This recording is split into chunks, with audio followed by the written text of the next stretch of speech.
From where you sit, I saw you nodding when I read Dominic Nitiwu's statement and that of your other colleague, former Deputy Defense Minister. From where you sit, it does look like the absence of a substantive defense minister is to blame for everything going on. Well, Samson, not necessarily, but why don't we have a substantive defense minister since the demise of our... What will the substantive do that the ministry cannot do presently? Why did we create that ministry? Why do we appoint ministers in those stead? You have a minister for finance, whom you have doubled as the minister for defense. Already at the Ministry of Finance, things are not working. He's facing challenges. Yeah, cocoa people. We in Parliament, we've not even seen the Minister for Finance, who is also a member of Parliament, for over a month. The minister is overly engaged. And you have this at hand. Both Minister for Environment and Defense are dead. How many months down the line? And up till today, you've not appointed minister. Why do we have the Ministry for Defense? But there's a you know that the work of a minister is different from a deputy. There's a deputy, there's also the Interior Minister, there's a Foreign Affairs Minister. This is where the problem is. We are having structural security breakdown. Because you see, when you have a Minister for Interior, whom you have also doubled as Minister in charge of National Security, already at the Interior Ministry, domestically, we are having challenges. Now, you also have a Minister for Finance who is doubling for Minister for Defense. And all of these, in terms of the intelligence gathering, the movement, the assignment of military personnel, you don't have the Ministry of Interior providing security at our borders. That is the function of the Defense Ministry. And so, this whole thing is a problem, not only putting the blame or the challenge at the appointment of a minister, but it is imperative that we get a Minister for Defense. Else, why do you have the ministry? But importantly, from the submission of my colleague here, there are lots of inconsistencies. The first point is that the attack, they did not attack Ghanaians. Only Ghanaians. Only Ghanaians. No, he said that attack, there is a narrative to suggest that the terrorists targeted Ghanaians. No. And he's trying to establish that they did not. Is that not a fact? The information that we have is that before they were attacked, they took the identification. They knew they were Ghanaians before they attacked them. They were on a rampage. No. They knew their identity as Ghanaians.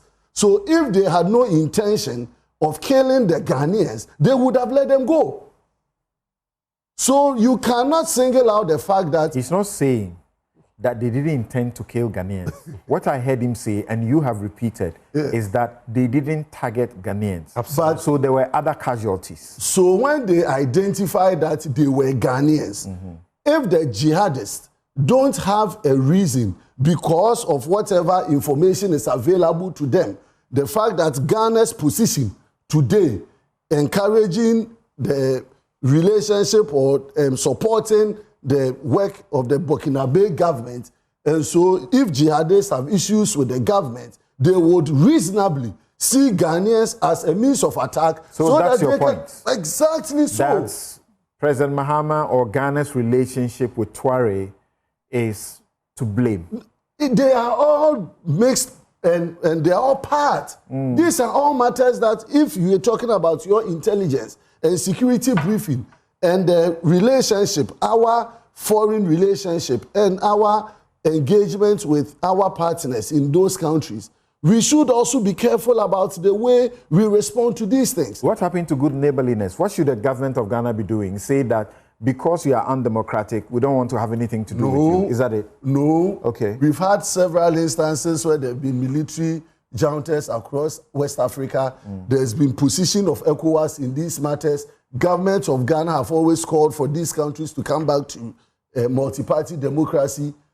But then, if you put a posture whereby you go ahead and endorse to the extent that in celebrating your independence, you invite that government into your territory, into your celebration with arms on him, then what kind of security signal are you giving to the next? And secondly, he talked about intelligence and preempting these matters. How come we did not get this intelligence? What has been the tribal advisory that we've been talking about? If your intelligence is apt and right, you would have sent signals to Ghanaians that because of this situation, our review have indicated that there are heightened security concerns. And so travelers be guided. Why are we now issuing travel advisory today and not then? If our security was on point. It was. Advisories were issued. When? In fact, advisories were targeted. Advisories were issued to who? To stakeholders, like I indicated, the tomato sellers, the transport unions. When? Even as early as this year, travel advisories were issued, and you know it wasn't constricted to just Burkina Faso. No, even traders going to Togo, Mali, and other places were all engaged. Burkina Faso. We know what is happening in Togo, and the travel advisories when the problem started in Togo, we knew how governments responded by putting up those advisory. I have checked. Questioning indicators saying that he asked your team to check if there had been previous issuance of travel advisories to our people, and there was none. So if you tell me travel advisories are not hidden, they are public documents. It depends. No. It depends. If you are we could have targeted advisories. But we have tomato farmers. To tomato farmers, sellers, traders, to tomato traders, this wouldn't be a secret advisory to them. It would have been a public information to them. So where we are coming from is that there has been a government failure in this. You see, it is not for political gains. It is for us to check because there are Ghanaians who are dead. So what does the minority want to be done?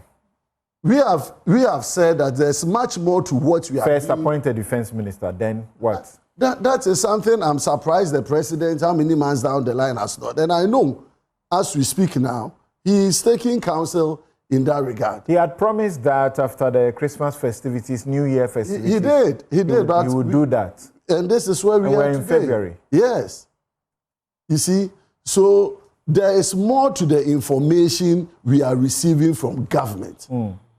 Okay. So the call is for government. Parliament have asked the minister to come and give a briefing to us. Right. We've also asked for a bipartisan committee to look into it more so that we can get the sides of all stakeholders. Because we need to also protect and preempt future occurrences. If my brother's source tells him that government is doing well, we need to test it. Because to you, government might be doing their best. But maybe when we all have the opportunity, if I say we, I mean those who matter in terms of the security conversation, there might be other concerns or advice that could also come on board to make it better. All I want to see is that this situation doesn't happen again. All we want to see is that government should react faster, should respond quickly to these matters. And our posturing as well in terms of our other countries like Burkina and the rest, we should also be mindful and guided. Right. So that we don't cause... so, Adi, as we understand...